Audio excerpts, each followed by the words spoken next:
गैया टेल्स की। 5000 साल पहले आर्यावर्त के दक्षिण में एक गुप्त राज्य था किंतुगढ़। यहां का राजा था विक्रमकेतु, वीर, न्यायप्रिय और प्रजा का रक्षक। लेकिन इतिहास ने उसे याद रखा एक भूल के लिए, एक सिंहासन, नाग सिंहासन, जिसे छूते ही आत्माएं गायब होने लगती थीं। एक शाम एक अजीब तांत्रिक महल आया। उसके हाथ में था एक विचित्र सिंहासन, काला, नाग की आकृति में, जिसकी आंखें लाल अंगारों की तरह चमक रही थीं। तांत्रिक बोला, राजन, यह सिंहासन तुम्हारी शक्ति कई गुना बढ़ा सकता है, लेकिन यह एक द्वार भी है मृत्यु और मोह के बीच। राजा हंसा और उसे दरबार में स्थापित करवा दिया। जाते जाते तांत्रिक बस इतना बोला, हर आत्मा जो इससे जुड़ेगी उसका बलिदान मांगा जाएगा। सिंहासन के आते ही महल की हवा बदलने लगी। बिना हवा के खिड़कियां खुलने लगीं, फूल मुरझा गए और घोड़े रात में चिल्लाने लगे। रात को राजा ने एक सपना देखा। एक विशाल नाग मानव रूप में बोलता है, राजा, तुमने द्वार खोल दिया है, अब कीमत चुकानी होगी हर उस आत्मा की जो कमजोर है।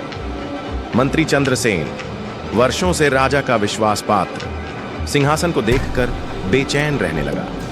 एक रात जब सभी दरबारी जा चुके थे, वो सिंहासन के पास गया और अचानक जोर से चिल्लाया।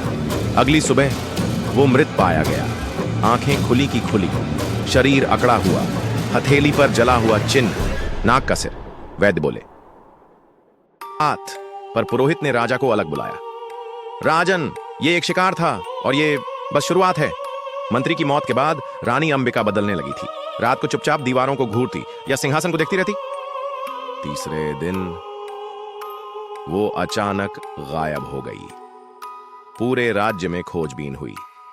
सिर्फ एक पहरेदार ने कहा, मैंने रानी को रात में सिंहासन के सामने खड़े देखा था और फिर वो गायब हो गई। दीवार पर खून से लिखा था, मैं यही हूं रानी। अगले दिन वही तांत्रिक महल की छत पर दिखा। उसने कहा, मैंने चेतावनी दी थी, अब हर आत्मा जो इससे छुएगी वो अपनी सबसे प्रिय चीज खो देगी। हर बलिदान सिंहासन को और शक्तिशाली बनाता है। अब सिंहासन सांस लेता था। महल की दीवारें फुसफुसाने लगी थीं। और किसे चाहिए नाग का वरदान? राजा अब सो नहीं पाता था। हर ओर से रानी की आवाजें सुनाई देती, राजा, मैं यही हूं सिंहासन के पीछे। एक रात राजा ने सिंहासन से दूर जाने की कोशिश की, लेकिन शरीर जड़ हो गया, जैसे सिंहासन ने उसे जकड़ लिया हो। अगली सुबह सिंहासन खाली था। सिर्फ एक ताज पड़ा था और उसकी पीठ पर एक तीसरा नाग चिन्ह चमक रहा था। 5000 साल बाद एक पुरातत्वविद ने उस सिंहासन को खोज निकाला है, लेकिन क्या वो जानता है कि ये द्वार अब भी खुला है? हर सिंहासन सत्ता नहीं देता, कुछ